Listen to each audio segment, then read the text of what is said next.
Oke, selamat siang. Karena nggak ada yang masuk, saya coba record aja. Assalamualaikum warahmatullahi wabarakatuh. Siang ini untuk rangkaian listrik 2, materinya adalah mengenai analisis daya rangkaian AC ya. Jadi nanti ada perhitungan daya untuk rangkaian AC pada resistor, induktor, dan kapasitor. Oke, sebagai awalan kita mengulang yang materi kemarin, yaitu mengenai fasor, ya, penggambaran tegangan AC atau arus AC dalam bentuk fasor, dalam bentuk satuan. Jadi respon tegangan terhadap waktu itu adalah Vt sama dengan Vm cos omega T atau Vm cos omega T plus theta derajat atau sudutnya ya. Kalau di sini berarti 0 derajat. Jadi kalau kita bentuk bilangan kompleksnya adalah untuk Vm cos omega T plus 0 ini adalah Vm sudut 0 derajat, sudut kosanya ya. Kemudian untuk respon arus, IT kita tuliskan matematisnya adalah Im cos omega T plus theta. Untuk bilangan kompleksnya adalah Im sudut theta ya.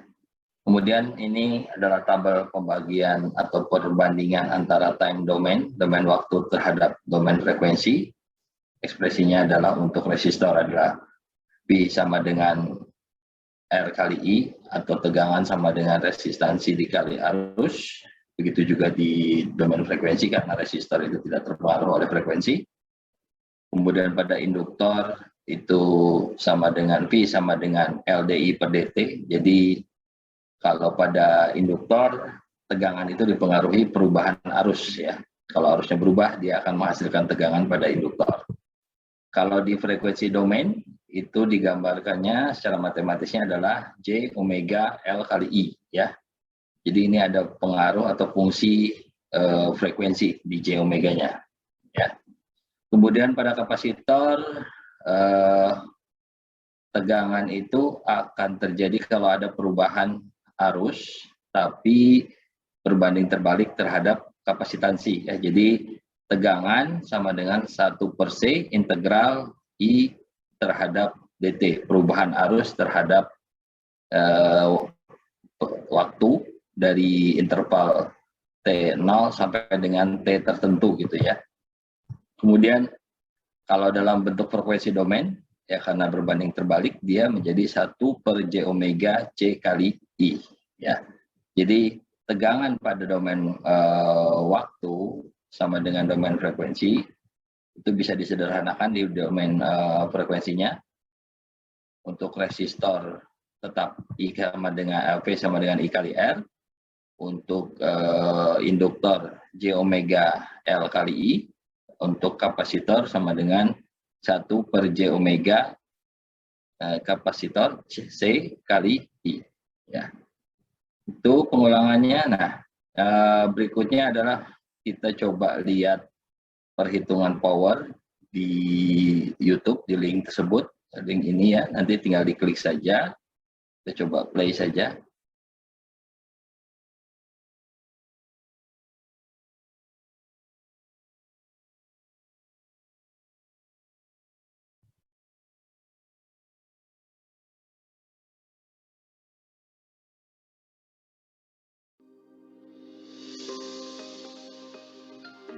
In 2020. Hey there guys, Paul here from the engineeringmindset.com. In this video, we're going to be discussing power factor. We're going to start off really easily with some simple analogies to help you understand the basics, and then we'll advance it into electrical engineering terms with some worked examples, as well as looking at what is power factor, what is a good and bad power factor, what causes bad power factor, and how to fix bad power factor. So what is power factor? Power factor is a unitless number used in alternating current circuits. It can be used to refer to a single piece of equipment such as an induction motor or for the electricity consumption of an entire building. In either case, it represents the ratio between true power and apparent power, the formula being PF equals kW divided by kVA. So what does that mean? My favorite analogy to explain this is to use the beer analogy. We pay for beer by the glass, but inside the glass there is both beer and foam. The more beer we have, the less foam there will be, so we get very good value for money. If there is a lot of foam, then there's not a lot of beer, and so we're not getting very good value for money. The beer represents our true power, or a kW, our kilowatts. This is the useful stuff we want and need. This is what does the work. The foam represents our reactive power, or a kVAR, kilovolt amps reactives. This is the useless stuff. There will always be some, we have to pay for it, we can't use it, so we don't really want much of it. It does actually have a use and a purpose, but we'll see why later in the video. The combination of these kW, our kilowatts, and a kVAR, the kilovolt amp reactive, is our apparent power, or our kVA, meaning the kilovolt amps. Power factor is therefore the ratio of useful power, or true power, in kilowatts, or kW, divided by what we're charged for in kVA, the kilovolt amps. So it's telling us how much value for money we're getting for the power we consume. If we briefly touch on electrical engineering, and I will keep this part brief, then we might see this expressed as a power triangle. In this case, I'll draw it as a leading power factor as it's easier to visualize. The beer, or true power, is the adjacent line. Then we have the foam, which is the reactive power, on the opposite. Then for the hypotenuse side, which is the longest side, we have the apparent power. This is at an angle from the true power. The angle is known as theta. You see, as the reactive power, or the foam, increases, then so does the apparent power, or the kVA. We could then use trigonometry to calculate this triangle. I won't in this video as I'm just covering the basics, so we'll just see the formulas you need, but we'll do some calculations and worked examples later in this video. If we look at a typical residential electricity bill, then we'll typically see just a fee for the amount of kilowatt hours used, because the power factor and the electricity consumption will be very low. So electricity companies tend to not worry about this. However, on commercial and industrial electricity invoices, especially buildings with smart or interval electricity meters, then we'll likely see charges and information for the amount of kilowatts, kilowatt hours, kilovolt amps, and kilovolt amps reactive used. Large buildings in particular will often see reactive power charges in there, but this depends on the electricity supplier and the agreement they have with the consumer. The reason they charge a penalty for this is because when large consumers have bad power factors, they are increasing the current flow through the electricity network and causing voltage drops, which reduces the supplier's distribution capacity and has a knock-on effect for the other customers.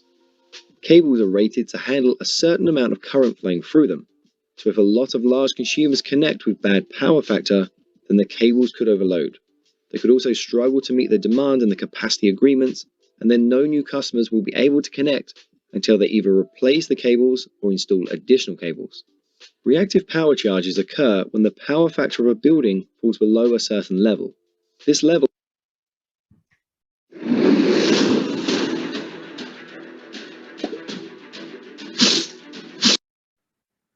is defined by the electricity supplier, but it typically starts around 0.95 and below. A perfect power factor would be 1. However, in reality, this is almost impossible to achieve. We'll come back to this part later in the video. In large commercial buildings, the overall power factor is likely to sit in the following categories. Good power factor is generally between 1 and 0.95. Poor power factor is anything from 0.95 and 0.85. Bad power factor is anything below 0.85. Commercial office buildings are usually somewhere between 0.98 and 0.92. Industrial buildings could be as low as 0.7. We'll look at what causes this shortly. Let's first have a look at an example. If we compare two induction motors that both have an output of 10 kilowatts and are connected to a 3-phase 415 50 Hz supply, one has a power factor of 0.87 and the other with a power factor of 0.92. Both motors will deliver 10 kilowatts of work, but the first motor has a lower power factor compared to the second one, meaning we're not getting as much value for money. The first motor will need to draw 11.5 kVA from the electricity grid to provide the 10 kilowatts of power. The second motor will need to draw just 10.9 kVA from the electricity grid to provide the same 10 kilowatts of power. This means the first motor has 5.7 kVArs and the second motor has just 4.3 kVArs. Remember, our kilowatts is the beer and that's the useful stuff. The kVArs are the foam, that's the not so useful stuff. The kVA is what we're going to pay for, and that's the kilowatts and the kVAr combined. How did I calculate that? For kVA, I used kilowatts divided by power factor. So 10 divided by 0.87 to get 11.5 kVA. For kVAR, I use the square root of kVA squared subtract kilowatt squared. So the square root of 11.5 kVA squared minus 10 kilowatt squared. We could have also found the power factor from the kilowatt and the kVA using 10 kilowatt divided by 11.5 kVA. We could have found the kilowatts from the power factor and the kVA using 0.87 divided by 11.5 kVA to get 10. So what causes poor power factor? In most cases, the power factor is affected by inductive loads. If we have a purely resistive load, such as an electrical resistive heater, then the voltage and the current waveforms would be in sync or very close. They would both pass through their maximum and minimum point and then pass through the zero axis at the same time. The power factor in this case is 1, which is perfect. If we drew a phasor diagram, then the voltage and current would be parallel. So all the energy drawn from the electricity supply goes into doing work, in this case creating heat. But if we took an inductive load, such as an induction motor, then the coil's magnetic field holds back the current and results in a phase shift where the voltage and the current waveforms fall out of sync with each other, so the current passes through the 0 point after the voltage. This is referred to as a lagging power factor. Earlier in the video, I said the foam or the kVAR is useless. That's not exactly true. We actually need some reactive power to create and maintain the magnetic field which rotates the motor. The reactive power is wasted in the sense that we get no work from it, but we still have to pay for it, although we do need it to be able to do the work in the first place. If we drew a phasor diagram for a purely inductive load, then the current would be at an angle below the voltage line, meaning not all the electricity consumed is doing work. If we took a purely capacitive load, then the opposite happens to the inductive load. The voltage and current are out of phase, except this time the voltage is held back. This causes leading power factor. Again, this will mean that not all of the electricity being used is being used to do work, but we still have to pay for it regardless. If we drew a phasor diagram for a purely capacitive load, then the current line would be at an angle above the voltage line as it's leading. Correcting poor power factor. What can we do to correct poor power factor and reactive power charges? In most cases, we come across lagging power factor caused by inductive loads. To correct poor power factor, we can add capacitors or inductors to the circuit, which will realign the current back into phase and bring the power factor closer to 1. If we have a lagging power factor caused by high inductive loads in the circuit, then we add capacitors. If we have a leading power factor caused by high capacitive loads, then we add an inductive load to the circuit. These need to be calculated, and we'll see some example calculations of this at the end of the video. So why should we fix poor power factor? Poor power factor means you need to draw more power from the electricity network to do the same amount of work.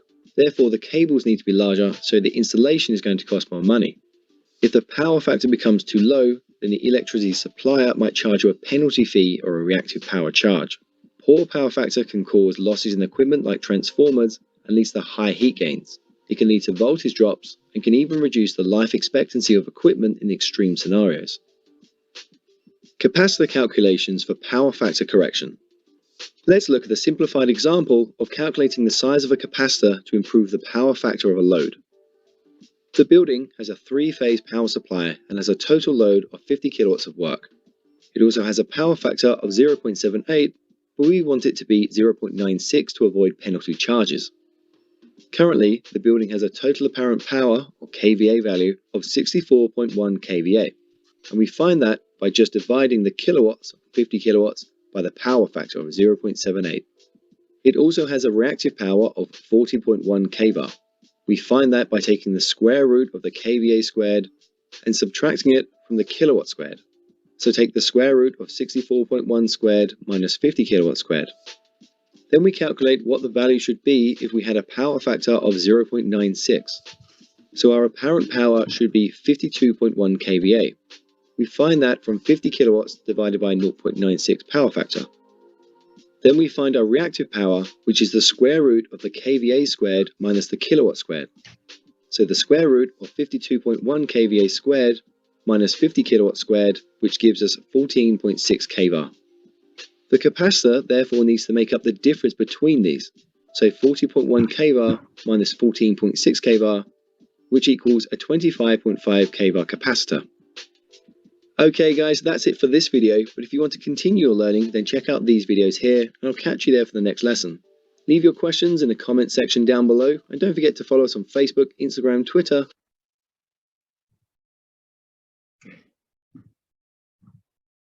Kita kembali lagi, ini Agil udah join berarti ya. Oke. Nah, dalam perhitungan arus alternatif current atau arus sinusoid ya, ada perhitungan daya sesaat. Jadi pada saat T ya, set tertentu berapa dayanya. Nah, untuk rangkaian resistif tadi karena dia tidak dipengaruhi oleh waktu, tidak dipengaruhi oleh tegangan, arus ya, sehingga dayanya menjadi PT sama dengan VT kali IT. Jadi pada saat daya pada saat T sama dengan daya tegangan T dikali arus pada saat T tersebut ya. Sehingga kalau kita gunakan pendekatan terhadap resistornya, berapa resistansinya, menjadi I kuadrat T dikali R atau V kuadrat T per R. Ini yang resistif tadi seperti dijelaskan tadi. Kalau bebannya adalah resistif full, dia akan PF-nya akan menjadi 1 ya, 100%. Nah, berbeda pada rangkaian induktif ya. Pada rangkaian induktif di mana PL sama dengan LDI per DT ya. Jadi kalau kita tentukan pada waktu tertentu tersebut tergantung berapa perubahan arusnya ya. Jadi rumus dasarnya sama, VT sama dengan VT kali IT. Jadi pada saat tersebut maka kalau kita pakai pendekatan turunan dari arus, perubahan arusnya, L pada saat kali IT-nya pada saat T tersebut dan dikali berapa besaran atau perubahan arusnya terhadap waktu ya, terhadap detik. Dalam 1 detik katakanlah L-nya katakanlah 1 Henry ya, I-nya adalah 1 ampere, berarti 1 kali 1 ya pada saat T tersebut, dan penurunannya berapa? Perubahannya dia dalam 1 menit akan berubah menjadi 0 misalkan. DI per DT-nya sama dengan 1 berarti ya. Karena dari 1 menjadi 0 atau min ya. Jadi min 1. Jadi powernya pada saat tersebut adalah 1 dikali 1 dikali min 1. Berarti min 1. Berarti dayanya ada yang diterima. Ya. Kalau kebalikannya ini ya berarti ya. Kemudian bisa juga kalau kita menghitungnya berdasarkan tegangan menjadi 1 per L dikali VT, integral mulai dari minus hingga dari sebelumnya sampai pada saat T tersebut. Jadi perubahan berapa besaran perubahan tegangan ya dari mulai sebelumnya, dari mulai kita sebelum datang katakanlah sebelum kita putuskan pada T kedua, misalkan T pertama, itu berapa besar tegangannya. Ya. Itu berikutnya adalah ke kapasitor, rangkaian kapasitif. Jika ada kapasitor, kalau secara umum, nah ini, secara umum rangkaian induktif itu berarti kalau di rumah kita ada kulkas ya, ada kompresor, kemudian ada AC, ada kompresornya juga, kipas angin juga, ada solenoidnya ya. Untuk motor-motor tersebut itu kan ada solenoidnya, jadi rangkaiannya lebih ke induktif. Nah, kalau kapasitif berarti di rangkaiannya banyak kapasitor yang menyimpan daya. Contohnya kalau ada audio system ya, audio system ada kapasitornya, kemudian TV juga ada kapasitornya, dia menyimpan energi dalam bentuk kapasitor ya. Nah, turunan rumusnya sama untuk daya, PT sama dengan VT kali IT ya. Jadi kalau kita lihatnya dari arus itu adalah perubahan tegangan pada kapasitor ya, berarti rumusnya menjadi C VT tegangannya dikali perubahan tegangan terhadap waktu ya. Jadi dia melihatnya pada saat tegangan tersebut katakanlah pada saat T1 itu adalah 5 volt misalkan ya. dV per dt-nya perubahannya berapa? Sebelumnya adalah misalkan dari 0 ya. 0 ke 5 berarti 0 ke pada saat itu jadi 5 berarti dV per dt-nya adalah 5 volt per detik ya. Jadi tergantung CV-nya berapa, 5 kali 5 kali 25 katakanlah CV-nya adalah 2 farad lah katakanlah ya, 2 farad kali 25 berarti dia 50 watt ya. Nah, kalau kita pakai patokannya adalah arus, jadinya akan berubah 1/C IT. I pada saat tersebut integral perubahan dari IT itu berarti jumlah dari sebelumnya hingga pada waktu T untuk IT aksen dikali DT aksen ya. Ini untuk rangkaian kapasitif. Nah, ada juga rangkaian yang kombinasi antara R dengan L ya, resistor dengan induktor. Maka kalau kita gabungkan di mana IT-nya kalau lihat dari persamaan ini IT-nya adalah sama dengan V0 per R kali 1 min E pangkat min RT per L UT. UT ini continuous ya, continuous discrete, pulsa diskrit yang terus gitu ya satu. Nah, dari sini bisa kelihatan bahwa IT ini kalau yang ini adalah fungsi dari resistor ya, arus yang melewati resistor akan tetap, tapi arus yang melewati induktor dia akan berubah ya, tergantung kondisi dari si induktornya, apakah medan magnetnya sudah stabil atau tidak. Jadi begitu kita pasang pertama kali, arus yang melewati L ini akan berusaha naik untuk menstabilkan medan magnet pada induktor, sehingga dia akan naik dulu sampai ke turun ya, secara bukan naik dulu, dia akan turun dulu baru naik sampai stabil ya. Jadi nanti bukan naik dulu, naik dulu baru turun sampai ke 0 ya. Begitu pada posisi steady state dia akan menjadi 0, sehingga secara keseluruhan pada rangkaian ini akan fully resistif ya. Kecuali tegangannya dimatikan. Kalau tegangannya dimatikan ada perubahan medan magnet pada induktor akan menghasilkan perubahan arus. Ya, sehingga kalau kita hitung pada saat T tertentu ya untuk dayanya, PT sama dengan VT kali IT. Ini standar ya.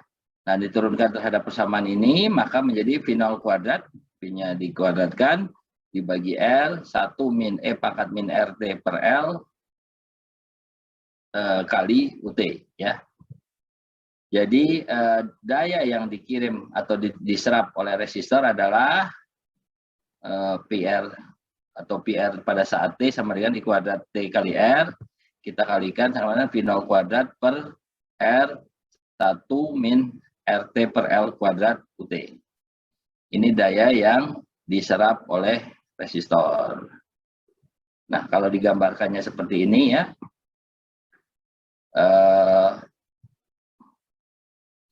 daya yang diserap oleh resistor dia akan berkurang dulu karena sebagian akan diserap oleh induktor sampai mencapai keseimbangan katakanlah pada detik ke 5,7 detik misalkan. Pada 5,7 detik si induktornya akan berhenti memanfaatkan arus karena si medan magnet pada induktornya sudah setimbang, sudah stabil.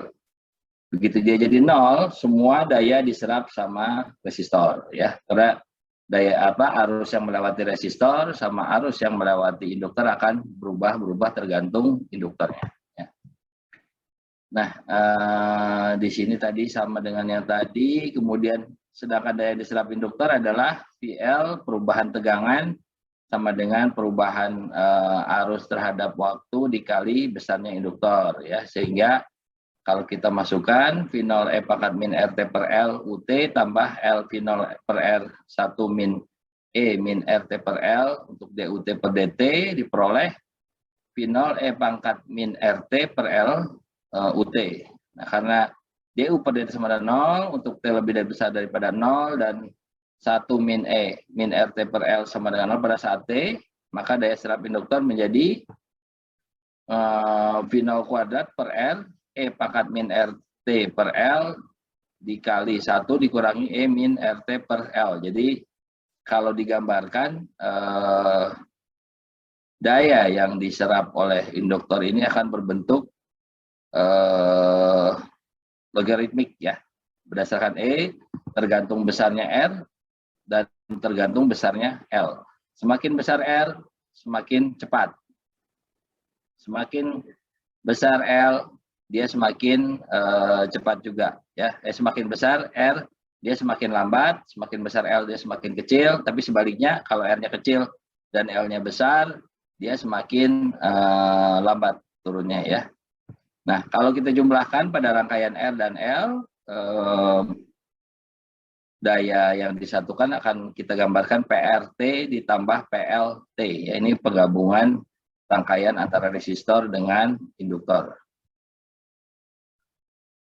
Nah, ini berikutnya, jika sebuah daya sinusoid kita masukkan, jika VT sama dengan Vm cos omega T, maka IT sama dengan Im cos omega T plus theta, ya, sehingga Im-nya sama dengan Vm per akar R kuadrat plus omega kuadrat L kuadrat. Dan sudut tetanya adalah min tangan min 1 omega L per R. Sehingga PT-nya kalau kita menggunakan sinusoid, ya, Vm kali Im cos omega T plus theta cos omega T. Ini PT campuran ya antara pada sinusoid ya. Antara sinusoid dengan rangkaian R dan L. Hingga PT-nya sama dengan Vm kali I dibagi 2 ya. Karena ini nanti cos omega T plus theta cos omega T-nya kita sederhanakan menjadi penjumlahan, dia adalah konversinya adalah setengah cos 2 omega T plus theta plus cos theta. Sehingga diperoleh PT atau daya pada saat T sama dengan Vm kali Im per 2 cos theta ditambah Vm kali Im per 2 cos 2 omega T plus theta. Lihat ya, di sini dari tadinya cos omega T plus theta cos omega T, kita konversi menjadi setengah cos 2 omega T tambah theta ditambah cos theta. Jadi untuk memisahkan cos omega T plus theta dikali cos omega T menjadi penjumlahan ya. Nah, ini contoh soal. Jika sebuah sumber tegangan besarnya adalah 40 plus 60 UT ya. Jadi awalnya dia 40 volt, kemudian pada saat T dia mulai naik jadi 60, jadi naik 60 jadi 100. Jadi UT itu kalau digambarkan ya,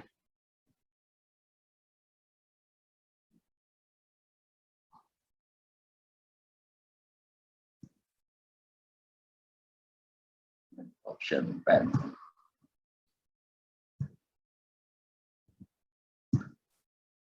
Jadi kalau kita gambarkan,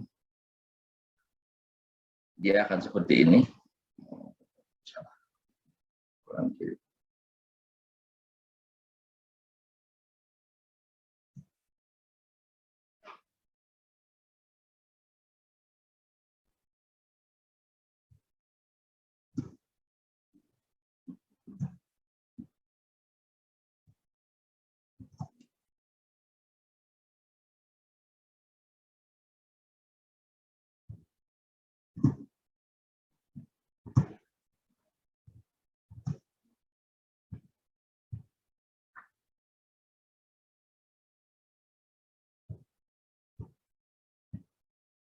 Ini 4 naik ke 60.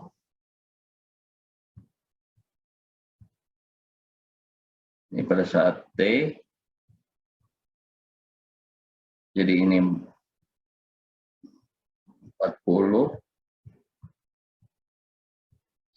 Yang sebelahnya ini tambah jadi 100.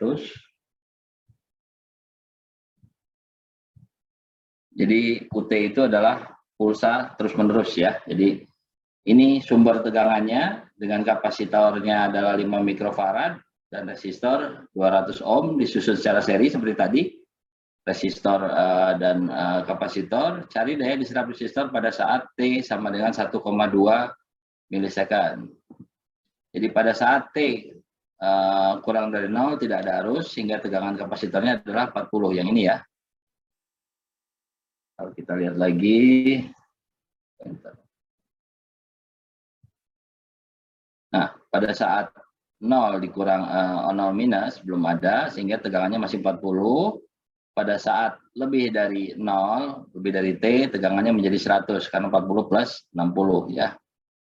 Tegangan kapasitor menjadi 100 volt karena VC tidak dapat berubah dalam 0 detik, maka tegangan resistor saat itu adalah 60 volt ya. Karena dibagi ya. Jadi sebagian tegangannya ke resistor, sebagian ke kapasitor. Sehingga arus saat T 0 plus sama dengan 60 per 200 atau 30. Ini 200-nya adalah resistornya ya. Pada saat 60 volt dibagi 200 menjadi 300 miliampere. Dan untuk T lebih besar dari 0 adalah, sehingga IT-nya adalah 300 dikali E pangkat min T per To ya. To-nya ini tadi L per C. To ini adalah RC. R kali C. R 200 kali C 5 mikrofarad ketemunya 1 milisekund. Sehingga arus pada saat T 1,2 milisekund akan sama dengan, kalau kita masukkan ke sini ya, 300 E pangkat min 1,2 dibagi 1. Ya, berarti 1,2 diperoleh 90,36 miliampere. Sehingga itu daya yang diserap oleh resistor pada saat T 1,2 milisekund. Sehingga dayanya adalah I kuadrat kali R. Jadi tinggal galikan aja, ini dayanya 90,36 dikuadratkan dikali 200 ohm ya. Nah, daya sesaat pada kapasitor yaitu pada saat IT-nya dikali V kapasitor atau tegangan kapasitor pada saat T. Ingat bahwa pada tegangannya pada saat T lebih besar dari 0 selalu 100 volt dan tegangan resistor adalah 60 yang tadi ya. Tegangan pada resistor adalah 60 E pangkat min T per To. T per To-nya tadi, To-nya adalah RC 1 milisekund, kita masukkan. Maka tegangan pada kapasitor pada saat 1,2 milisekund sama dengan 100 dikurangi 60 E pangkat minus 1,2 diperoleh 81,93. Ini tegangan pada kapasitor ya. Sementara tegangan pada induktor tadi pada resistor ada 60 volt ya pada saat mulai naik.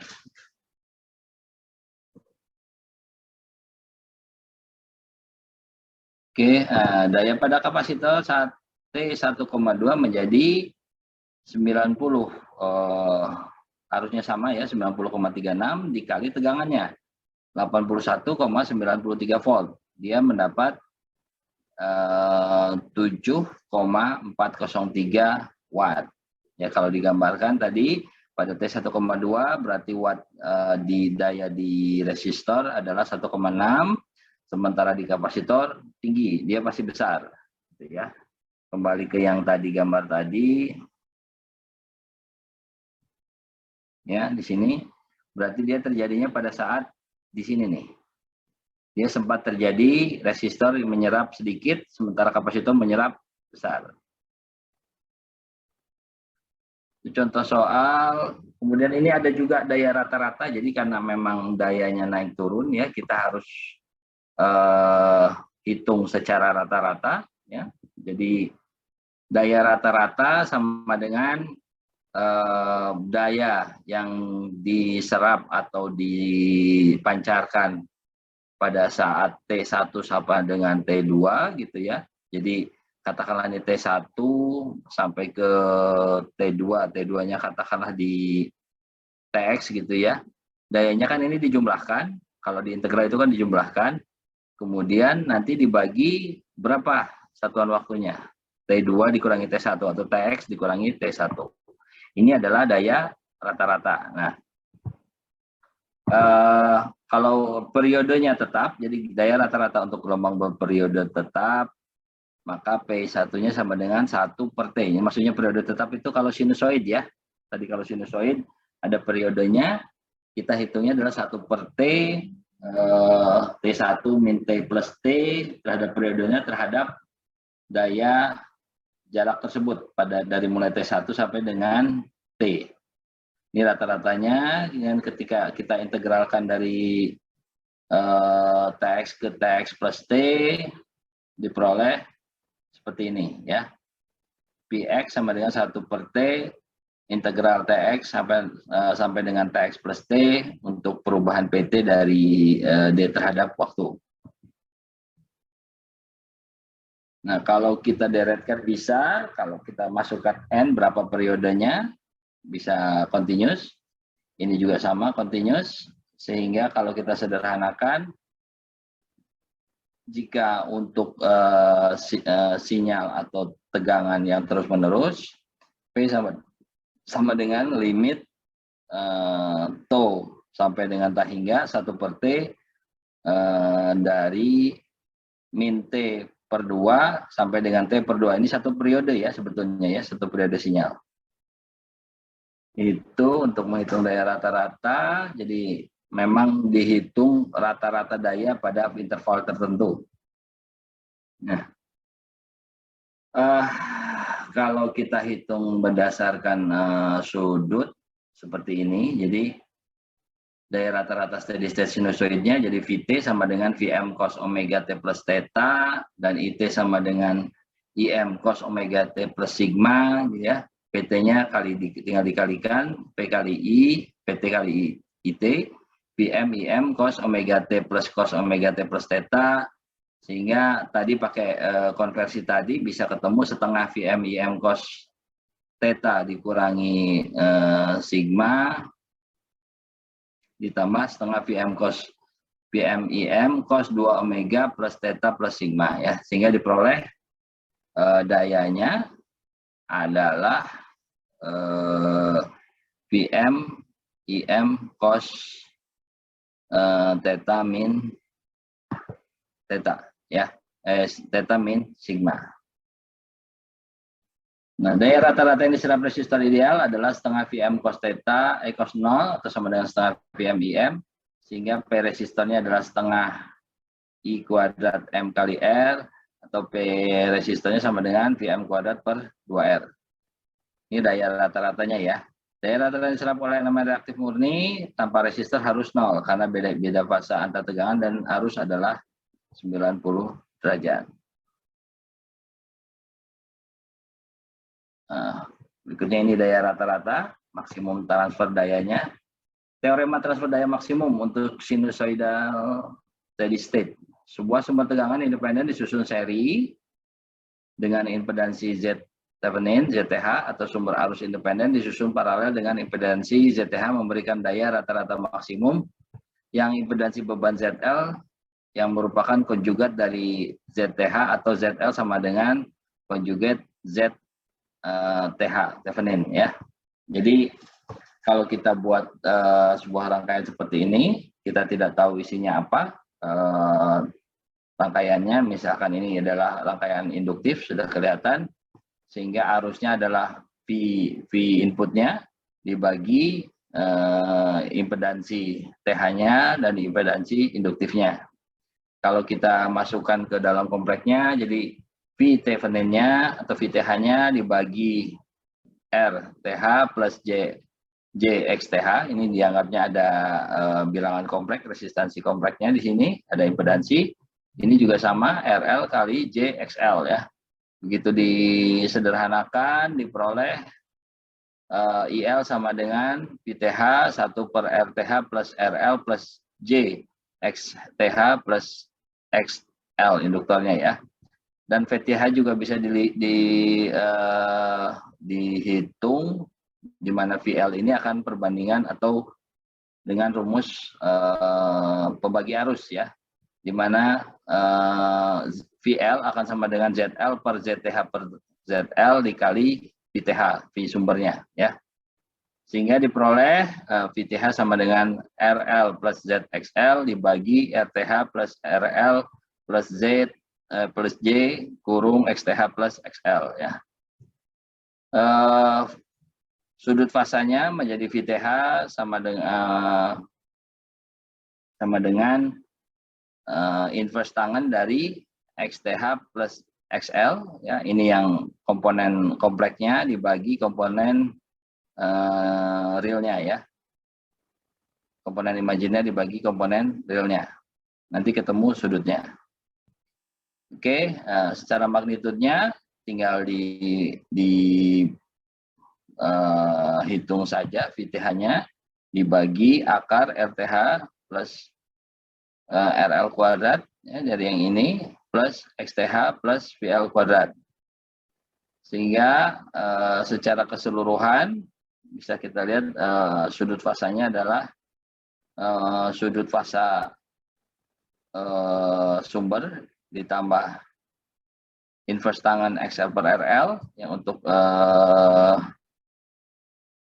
di induktornya ini dikurangi inverse tangen XTH plus XL per RTH plus RL ya. Magnitudenya juga sama, tinggal dikuadratkan dan diakarkan sehingga diperoleh dayanya secara keseluruhan setengah VTH kuadrat di akar kali akar R kuadrat L plus XL kuadrat dibagi RTH dan RL kuadrat ditambah XTH plus RXL kuadrat. Sudutnya adalah cos dengan inverse tangen min 1 inverse tangen XL per RL. Ini cara perhitungan daya rata-rata dengan pendekatan adalah domain atau dengan fasor ya, ini ya, dengan menggunakan perhitungan fasor. Nah, jika sinyalnya itu non periodik ya, ada penjumlahan seperti ini contohnya, di mana IT sama dengan sin T plus sin 3,14 T ya, sehingga dayanya kalau kita pakai rumus asal tadi dengan pendekatan limit to sampai dengan tahingga untuk 1 per to integral dari min T per 2 sampai dengan to per 2 sinus kuadrat T kita masukkan plus sinus kuadrat PT 3,14 tambah 2 sin T sin PT dt ya, sehingga P-nya adalah setengah 1 watt, di mana IT-nya adalah IM 1 cos omega 1 T tambah IM 2 cos omega 2 T sampai dengan cos omega ke N ya, ini integral, sehingga diperoleh daya rata-rata untuk yang non periodik adalah I kuadrat M1 ditambah IM kuadrat 2 sampai seterusnya sampai dengan KN dikali R ya. Contoh perhitungannya, cari daya rata-rata pada 4 ohm resistor jika arus I1 sama dengan 2 cos 10 T dikurangi 3 cos 20 T ampere ya. Kita tinggal masukkan pakai rumus ini, setengah IM-nya adalah 2 kuadrat dikali 4 ohm ditambah setengah 3 kuadrat dikali 4 diperoleh 8 ya, setengah 4 kali 4 16 8 setengah 9 kali 6 36 bagi 2 adalah 18 diperoleh 26 watt. Ini daya rata-rata jika ada arus yang tidak periodik. Contoh 2-nya, nah ini ya, ini agak berbeda. Jika arus I2 sama dengan 2 cos 10 T dikurangi 3 cos, kalau ini kan beda ya, beda fasanya ya, cos. Berarti ini kalau kita jumlahkan adalah min 1. Min cos 10 T ya, min 1 cos 10 T. Kalau kita masukkan berarti setengah kali 1 min 1 kuadrat kali 4 sama dengan 2 watt. Karena ini sama fasanya ya. omeganya sama 10, ini 10, sementara ini omeganya beda, ini 10, ini 20. Oke, ini mengenai nilai efektif tegangan arus, tegangan efektif. Ya. Di Amerika umumnya tegangan sinusoid memiliki frekuensi 60 Hz, sementara di kita 50 Hz ya, kalau di Indonesia ya. Tapi yang dimaksud dengan 115 volt, hal ini tentunya bukan nilai sesaat dari tegangan. Untuk tegangan tidak konstan, nilai 115 volt juga tidak. Amplitudo yang telah melambangkan Vm. Pada osiloskop kita akan menemukan bahwa amplitudo tegangan ini pada salah satu outlet AC 115/2. Jadi besarnya lebih besar ya. Amplitudonya. Atau 162,6 volt. Tidak sesuai dengan konsep rata-rata nilai 115 volt. Karena nilai rata-rata di gelombang sinusoidal adalah 0. Bagaimanapun 115 volt adalah nilai efektif tegangan sinusoid ini. Itu adalah ukuran dari efektivitas dari sumber tegangan dalam memberikan kekuatan untuk beban resistif. Nah, nilai efektif gabungannya di mana Pi sama dengan 1/10 integral 0 sampai dengan TI kuadrat R dt, atau kalau kita keluarkan R-nya karena bukan fungsi T, R per T integral 0 sampai T I kuadrat dt. Sehingga diperoleh arus efektifnya adalah P sama dengan I kuadrat efektif kali R ya. Jadi I kuadrat efektifnya adalah akar dari 1/T integral 0 sampai dengan T I kuadrat dt. Kalau kita masukkan ke sini ya. Secara sederhana operasi dalam menemukan nilai efektif adalah akar. Berarti dari pangkat 2. Sehingga nilai efektif sering disebut akar dari nilai rata-rata pangkat 2. Atau hanya nilai RMS, root mean square. Jadi kalau tegangannya di kita di rumah ada 220 volt, ya. Jadi tegangan amplitudonya adalah 220 volt kali akar 2. Berarti sekitar ya 250 volt lah yang akan terukur di osiloskop. Nilai RMS gelombang sinusoid ya. IT atau I terhadap perubahan waktu sama dengan IM cos omega T plus theta atau plus sigma ini ya. Di mana T sama dengan 2pi per omega.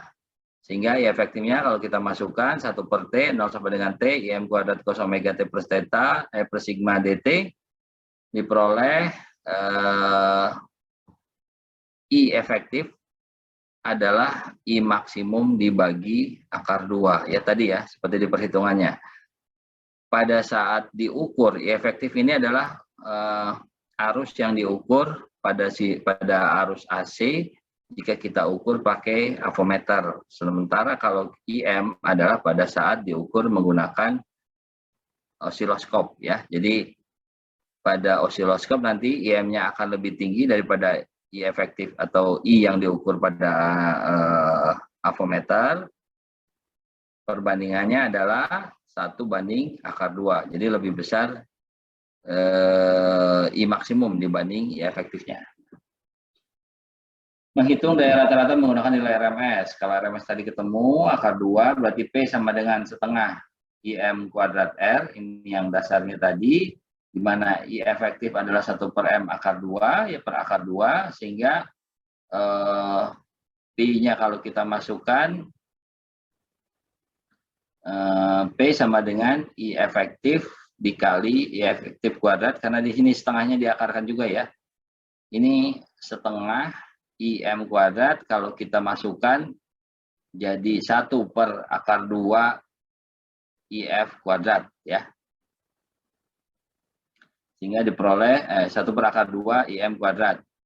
Jadi 2-nya di dalam akarnya. Sehingga diperoleh dayanya adalah I kuadrat efektif kali R. Kalau kita masukkan, daya sama dengan V efektif kali I efektif cos theta dikurangi sigma atau pi ya. Sehingga diperoleh V efektif kuadrat per R. Nah, nilai efektif pada rangkaian multifrekuensi, kalau frekuensinya banyak, kita tinggal jumlahkan tadi seperti cara yang tadi sebelumnya. Kemudian I efektifnya sama dengan akar I efektif kuadrat ditambah I efektif kuadrat kalau beda fasa ya. Nah, tadi kembali ada faktor daya tadi di video sebelumnya. Daya semu atau daya yang dihasilkan oleh tegangan dan arus efektif jika V sama dengan Vm cos omega T plus theta, I sama dengan Im cos omega plus P ya. Sehingga P-nya adalah setengah Vm kali Im cos theta min P ya. Sehingga kalau kita masukkan setengahnya menjadi P sama dengan V efektif kali efektif cos theta min P gitu ya. V efektif tadi jangan lupa V efektif adalah Vm per akar 2, Im sama dengan I efektif adalah Im per akar 2. Nah, tadi seperti dijelaskan ada faktor daya, karena ada daya semu, ada daya reaktif ya. Tadi faktor dayanya adalah perbandingan antara daya rata-rata dengan daya semu dengan simbol PR ya, faktor daya. Jadi rata-rata daya power daya rata-rata dibagi daya sebenarnya ya. Jadi atau daya yang aslinya ya. Jadi perhitungannya adalah daya tadi, daya yang rata-rata dibagi daya yang terserap atau terserap dari sumbernya, sehingga nanti ada muncul yang tadi PF-nya adalah ada yang 0,7, 0,8, 0,95 gitu ya. Oke, ini berikutnya adalah daya kompleks. Kita hitung daya secara fasor ya dengan perhitungan kompleks. Bisa dilihat di sini P efektif kalau kita lihat adalah P efektif ada sudut theta, P efektif adalah efektif ada sudut P ya, sehingga kalau kita kalikan P sama dengan P efektif, I efektif cos theta dikurangi P, kalau kita rubah ke dalam realnya, real E pangkat J theta min P ya, sehingga P-nya adalah bentuk bilangan real ya, atau bagian dari realnya, yang ini bagian realnya dibanding terhadap imajinernya J-nya, ini yang dipakai sebagai daya ya. Daya sebenarnya di sini V efektif, sehingga kalau secara keseluruhan daya kompleksnya adalah S sama dengan penjumlahan antara daya efektif P ditambah JQ. Jadi ini daya tidak nyatanya ya, imajinernya ya. Jadi Q didefinisikan sebagai volt ampere reaktif yang tadi daya reaktifnya Q, di mana Q sama dengan V efektif, I efektif sinus, ini kosinus, ini sinus, theta dikurangi sigmanya atau P-nya ya. Sehingga kalau kita gambarkan ke dalam kompleks, S sama dengan V kali I aksen tadi istilahnya. Konjugatnya ya. I konjugatnya. Sehingga diperoleh V sama dengan I1 plus I2 konjugat sama dengan V sama dengan I1 konjugat tambah I kuadrat, sehingga diperoleh S-nya sama dengan V I1 konjugat plus V I2 konjugat. Nah, ini untuk daya kompleks perhitungannya, daya rata-rata P, daya reaktifnya adalah Q, daya kompleksnya adalah S, sehingga daya sebenarnya adalah magnitudenya.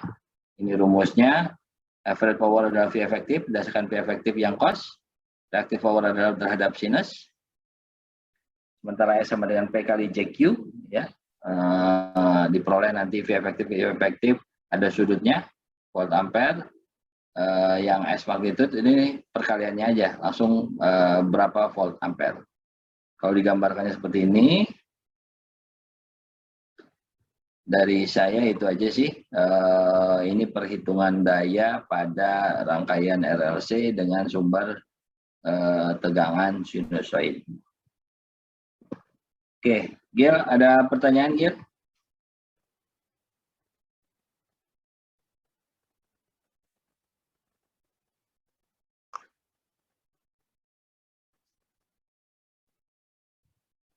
Kalau tidak ada, saya langsung tutup aja. Nanti saya share rekamannya, untuk link rekamannya ya. Terima kasih sudah bergabung. Saya tutup. Assalamualaikum warahmatullahi wabarakatuh.